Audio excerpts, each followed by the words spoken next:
Today we are doing a follow-up video from my reading all of the Goodreads Choice Award winners for mystery thriller for the last decade. So I loved making that video. It was such a fun collaborative effort. There may be some more collaborative efforts coming in the future, so I'm so excited you guys enjoyed that so much. I enjoyed doing it, and I'm just riding the high of it. So I thought that I would film this while this topic is fresh in my mind and post it here in a few weeks to give a bump and remind you that if you did not get around to watching all of the videos in that collaboration, please go check them out. They're so fun. It was really enjoyable to me to see how everybody else approached the same video concept. Like, I found that very inspiring, and it's just fun because most of us suffered. And there's something perversely enjoyable about watching people hate books. Yeah. So anyway, please go check out that playlist. That's the main reason I'm doing this, is just to remind you to do that. But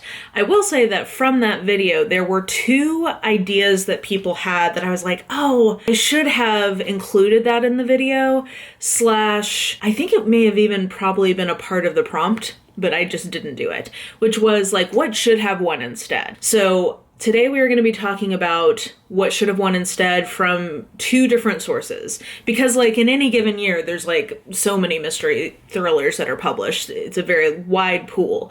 But I'm going to limit myself to two sources. One is the other nominees of that year, and the second source will be the Edgar Award winners, because I saw that Ollie did that for his. He did the horror video, and he compared the winners of the Goodreads Award to what won in the Stoker that year to say, like, which was better. I don't think you will be surprised to hear his thoughts about that. But I was like, oh, I love that as a concept. So what we're going to do is, I didn't really look at the other things that were nominated, honestly.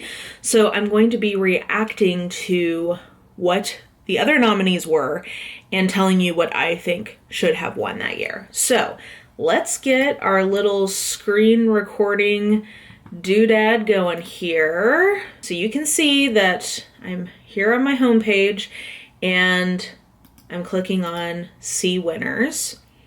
So I probably, of the ones that won, the only one that I would like agree with is The Maid from 2022, because that was what I voted for in both rounds, I believe. I don't feel strongly enough about the other things that I've read to say that I would prefer something else. Editing Mara hopping in here because at the time I recorded the video you're seeing now, I had not yet read Wrong Place, Wrong Time by Gillian McAllister, which was a nominee in the 2022 Goodreads Choice Awards, and I would now say is certainly my favorite thing from that year.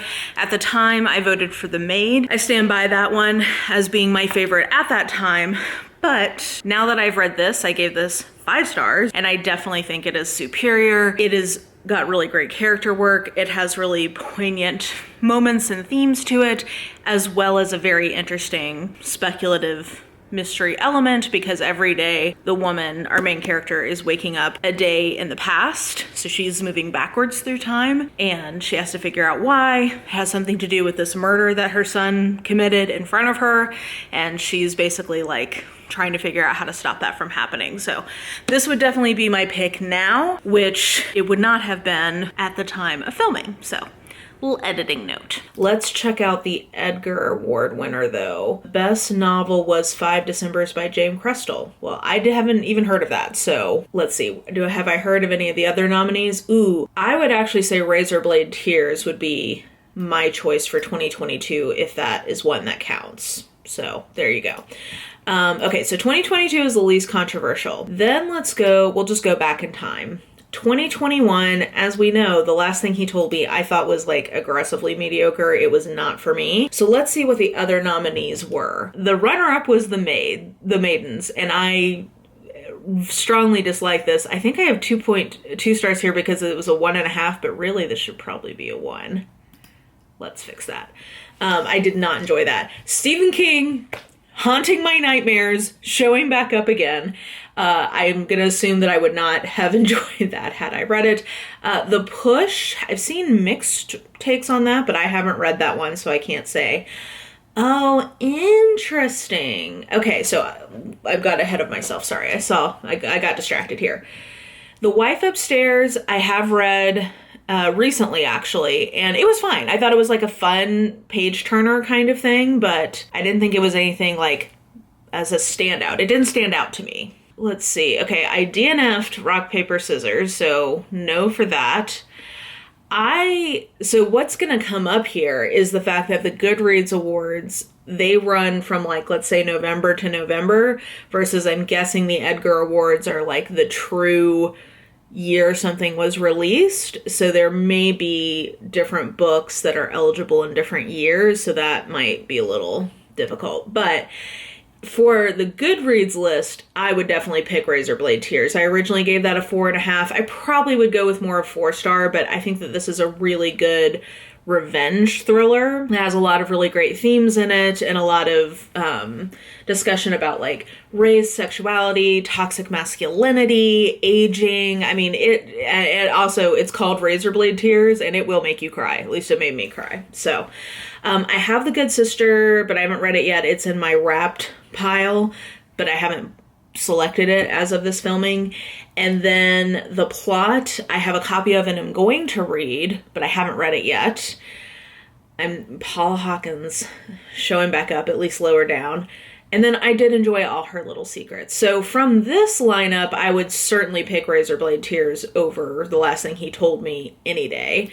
For the Edgars, they have the Gin Patrol on the purple line, which I have a copy of because I heard great things about it when it was released, but I haven't read it yet. I enjoyed Thursday Murder Club, but wouldn't put it over Razorblade Tears, and I've not read any of these other ones. So I would give 2021, I think the winner for this should have been Razorblade Tears. That would be my assessment. So the maid for 20, I'll put a graphic at the end to show you what I think should have won rather than trying to verbally recap this to you each time.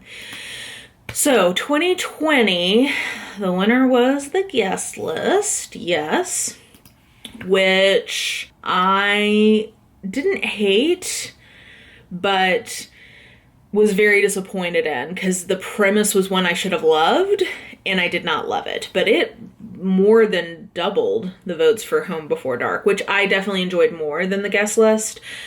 Ooh, okay. When No One Is Watching, I think is great. I would say though, I think that When No One Is Watching is more horror. It's on the verge between horror and thriller. And I think it reads more horror in terms of its pacing. So I would actually put that in the horror category. One by One, I think, is a far superior version to An Isolated Close Circle Mystery to The Guest List, so I would definitely pick One by One over that, and probably that's going to be my overall winner. Oh, I've read Devil in the Dark Water. Did I not put that on here? I think I gave that 3.5 or 4. It was good. I like that one. God, Robert Galbraith. That is my one saving grace. I did not have to read any of that. Because I already just didn't like the Cuckoo's Calling or whatever. I didn't like it. I gave it like 2 stars, but then there are other issues there as well. And I did really enjoy The Night Swim. I gave that 4 stars. I would have been happy if that had won. But yeah, my pick from these would be One by One. And then from this list, they have The Stranger Diaries, which I have on my TBR shelf, but I haven't read yet. I've heard good things, and I haven't read any of these other ones. But yeah, I would have been more happy probably with The Stranger, having not even read it yet. I would guess I would like that better than The Guest List, because I'm expecting I'm going to enjoy that one. But my pick for this would be One by One by Ruth Ware, is the one that should have won that year. Unpopular opinion, because I know a lot of people did not like that from her. It was much more mystery than thriller, which does get in. Arliss, one of my longtime viewers and patrons, Arliss was pointing out to me that the fact that mystery and thriller are together is just inherently problematic, and I do think she's right about that, because I think One by One is a good mystery. I don't think that it's a good thriller, so like if what you're coming for is a thriller, you wouldn't like that book. So then moving into 2019, the winner was The Silent Patient, which I gave 4 stars to and did enjoy. Yeah, I don't feel like super strongly about it. So I already see 2 books that I would probably put ahead of it. So My Sister, the Serial Killer, I think is more literary than it is mystery thriller. I'll be honest there. But I do think it's a better book than The Silent Patient. So if I get to pick it in the category of mystery thriller, I would definitely put it above The Silent Patient. The Turn of the Key, I probably like about the same and is more of a mystery thriller. Though again, it does have a lot of horror elements to it. So yeah, I would say My Sister the Serial Killer, I would still probably put above The Turn of the Key. I did not read The Lost Man. I have read one Jane Harper, but not that one. The Whisper Man I didn't read. Nope. Miracle Creek, I feel like was overhyped. Well, I have problems with Miracle Creek. So I ended up not liking it as much as I would have hoped, which is unfortunate. The Family Upstairs was fine, but not super memorable. And then I've heard great things about My Lovely Wife. I never have gotten around to reading it, but yeah, interesting. So of these so far, I would say My Sister the Serial Killer would be my pick. For Edgar Awards, 2019 is Down the River Unto the Sea by Walter Mosley, which I have not read. And actually, I haven't read any of these or really even know anything about them. So I would go with My Sister the Serial Killer for 2019. 2018, ooh, yeah, that was the year The Outsider won, but I don't know what else was nominated. So I haven't read The Woman in the Window, though I have heard it's very entertaining. So maybe that, oh God, another Robert Galbraith. Thank God that didn't win. I'm not a Greer Hendricks, Sarah Pekkanen kind of girly. It's just not my kind of book. So if I have to read that for the nominees at the end of this year, that's going to be a little bit of a bummer to me. I'm not going to lie. But haven't read that. I thought The Witch Elm was just not that great. Yeah, I don't know. Actually, I gave it 3 at the time, but probably it should have been a 2 or a 2.5. It's just it's literary, and I don't think that it really delivers what you want from a mystery or a thriller. I think it's way weaker than her, what is it, like the Dublin Murder Squad series. Like, this is not nearly as good as what I've read from that. I haven't read The Death of Mrs. Westaway is one of the Ruth Wares I haven't gotten to yet. Oh yeah, Force of Nature. Here's the Jane Harper I read. I like this one. I thought it was good. It was very entertaining and fast-paced, so like I would have definitely picked this over The Outsider. The 7.5 Deaths of Evelyn Hardcastle, so far of these, is definitely the one that I like the best. Because I think it was interesting, it was fresh, it was something different, and it was a true, like, it felt like a mystery. Even though it does have a speculative element to it. Chalkman, I think, is a good version of what it is. It's a good serial killer kind of thriller, so I think I would have definitely picked that over The Outsider. I DNF'd The Widows of Malabar Hill and feel bad about it because it seemed like something I should have liked but didn't. Okay, we finally have a J.D. Robb in the mix. I wonder if they, stopped qualifying her or because we're so many books in at this point that maybe they just made an editorial decision that Nora can't be in this category anymore because she has so many readers. But we're at, what is this? This was book 47. We're now at book, 54. So yeah, there you go. Bring Me Back by B.A. Paris was really hyped at the time, but I've never read it. And then we get one that I think is very forgettable. The Last Time I Lied, least favorite Riley Sager I've tried. Broken Girls and Jane Doe are 2 books that I have in my all-time favorite, my top 100 list. Both of those made it. So it's very hard for me to just say which one I like better, but it looks like at the time I picked The Broken Girls. So I think I would stand by that. I think it's also, now that I'm saying that, I do think it's a better book. So my pick so far would be The Broken Girls. And then the pick from Edgar Awards for that year is Bluebird, which I've read and also really enjoyed. I gave that 4 stars, I think, 3.5 or 4 stars. I would definitely pick it over The Outsiders for sure. Let's see here. Jane Steele I've read and really enjoyed and would also pick over The Outsiders any day of the week. I think that was a really... Oh, wait, no. That's 2017. Sorry. Oh, I just realized I was looking at these wrong. So if you've been yelling that at the screen, I apologize. Okay, sorry. Now I figured that out. But I would still say Bluebird is the only one of that list I've read, and I would recommend it. So overall, though, I would pick The Broken Girls for 2018. 2017 was Into the Water, which I did not really enjoy, not memorable, and I ultimately found distasteful. So there you go. I wish that I had read A Dan Brown instead. I wish that had, oh my gosh, look how close. There was like less than 200 votes between them, and I could have read another Dan Brown and at least like had dumb fun. So there you go. Okay, yeah, Secrets in Death.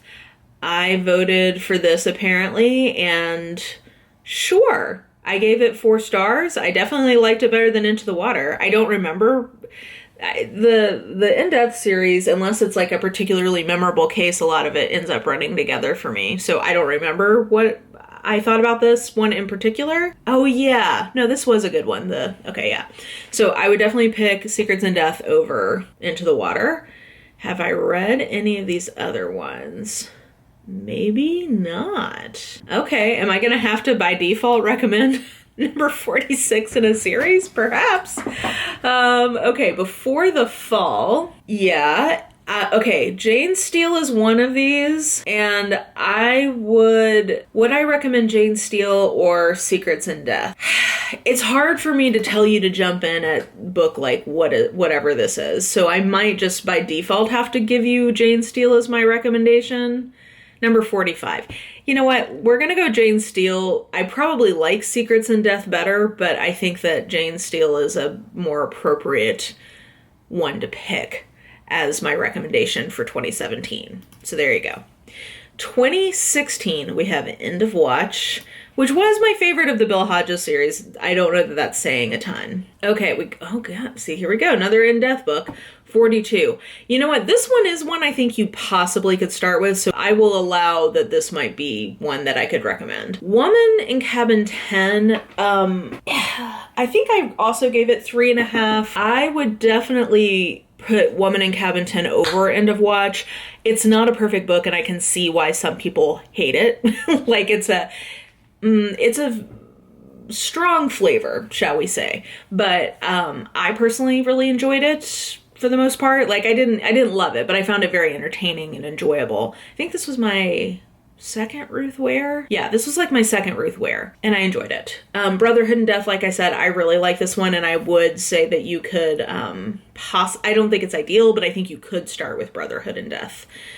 Behind Closed Doors is a big one, but I've never read that. Oh, here's The Fall, which wins the Edgar Award the following year. Okay. There's a ton of French. There's a Megan Miranda. We got Harlan Coben, Couple Next Door, The Widow. I've heard of that one.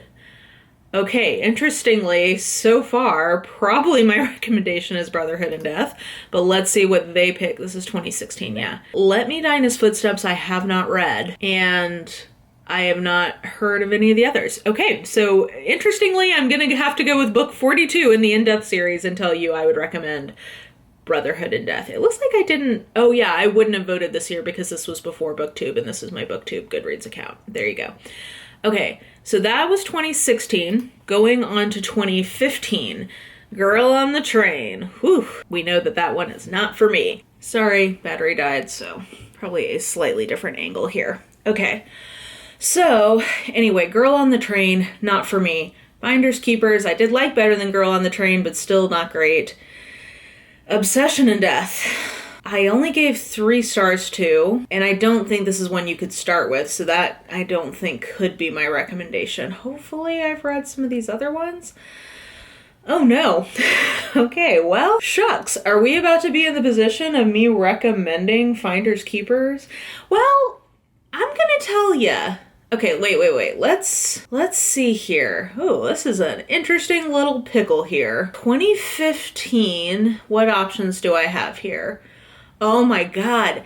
How dare you, Edgars? How dare you let Mr. Mercedes win? It was so not good as a thriller. What are you talking about? I am shocked and dismayed by the lack of good taste from the good people at the Edgar Awards for having this be the winner. Okay. Wow, I am shocked. So I don't have any options to get from 2015 over at the Edgars. Good God, I am scandalized right now. So you know what I'm going to do? I'm actually going to say, even though The Girl in the Train was not for me, I think it's a better version of what it is than either Finders Keeper or Obsession and Death. So I'm actually going to say that I would continue to tell you that The Girl on the Train was the right winner that year, and that most people would like it better than I did. It just wasn't my trope combo, but I think it seems like it's an okay version of what it is. My biggest scandal from this is both that I'm recommending a book I DNF'd, and that the Edgar Awards had such a terrible lapse in judgment. I understand if you just like it as a book, but as a thriller? No, I don't agree with that. Okay. Moving on to 2014 in hopes that we have slightly better options here. Okay, we have Festive in Death, which I do remember liking, but I'm also going to say that you could not start with this one, so that's not great. We've got Mr. Mercedes here. Okay. Tana French. No, where? What?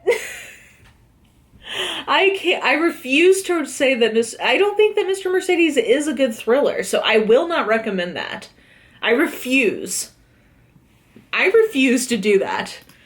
Okay, 2014, Ordinary Grace, How the Light Gets In, Standing the Humans Until She Comes. I don't have any good options here. What do I do? I will not recommend Mr. Mercedes. I refuse. I'm not weak like the Edgars.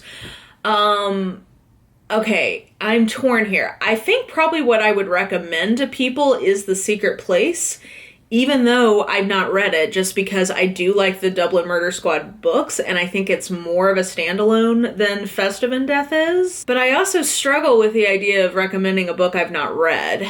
So I guess by default, I'm going to have to tell you you know what? I'm going to cheat. I'm going to give you a tie. I'm going to say that I'm going to tie The Secret Place with Festive in Death.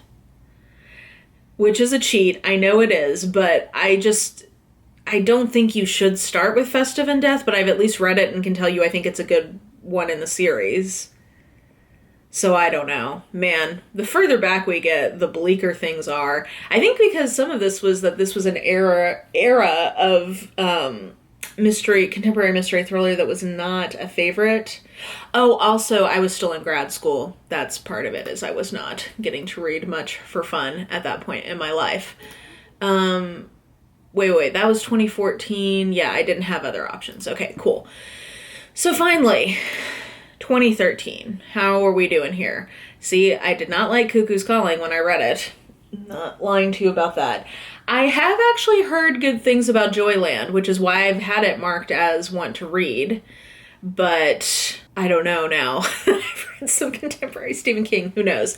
How the Light Gets In. I have heard good things about that one, but I haven't read it. Calculated in Death is a good in-death entry, but I don't think it's one you should start with. Night Film, I kind of want to read as like a very divisive book. I've heard mixed things about it. Some people love it, some people hate it.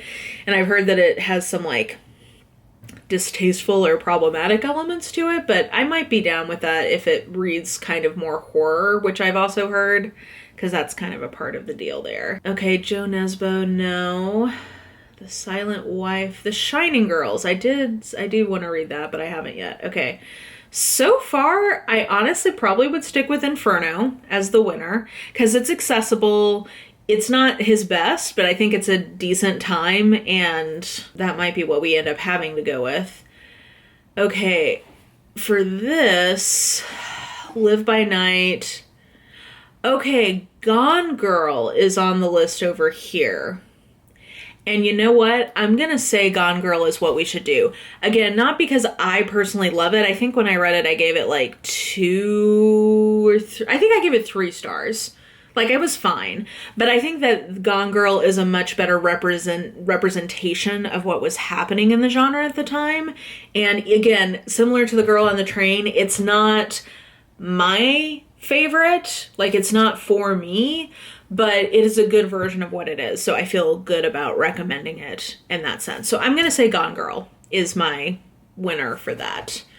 So yay, I'm glad I included, even though I am shocked and appalled by this this is my scandal of the week. I am shocked by this.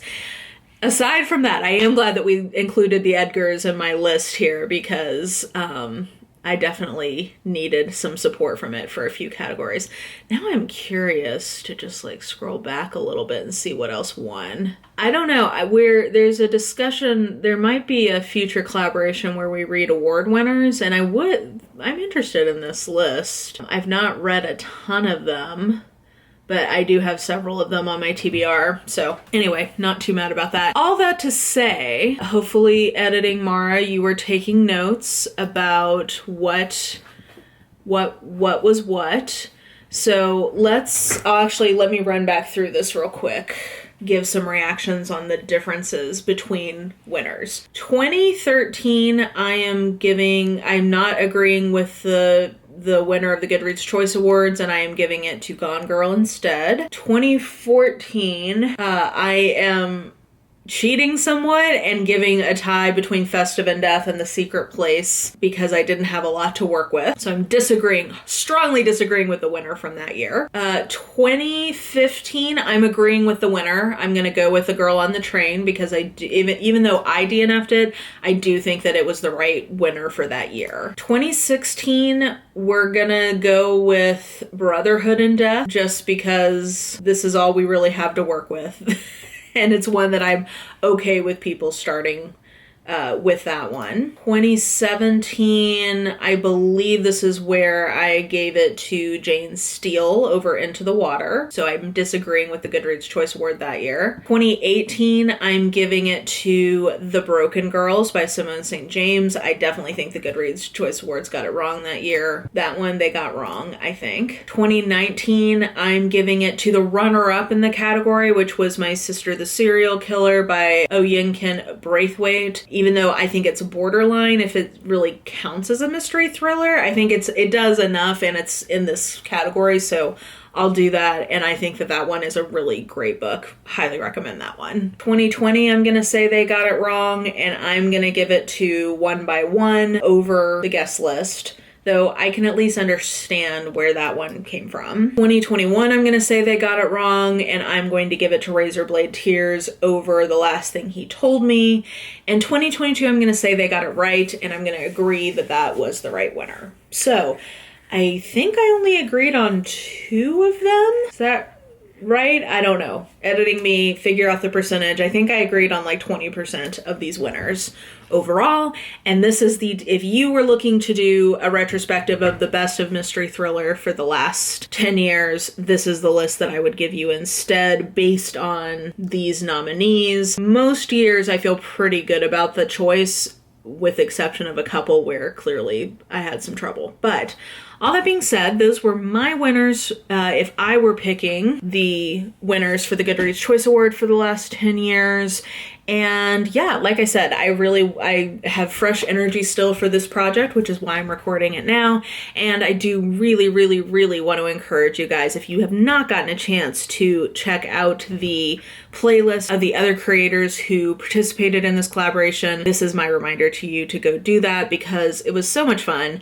And it's just what I love about, this is like why I got into BookTube, was for like this kind of communal stuff. So I hope you guys, I've gotten great feedback so far, but I hope you guys have enjoyed that.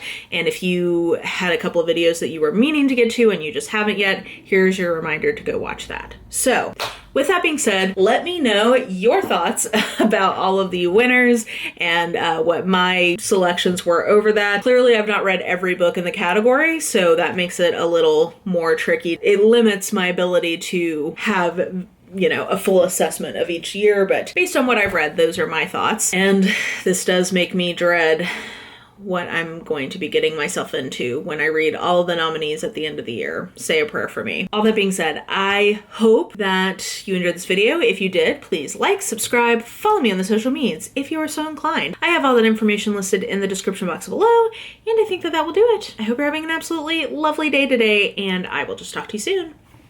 Bye!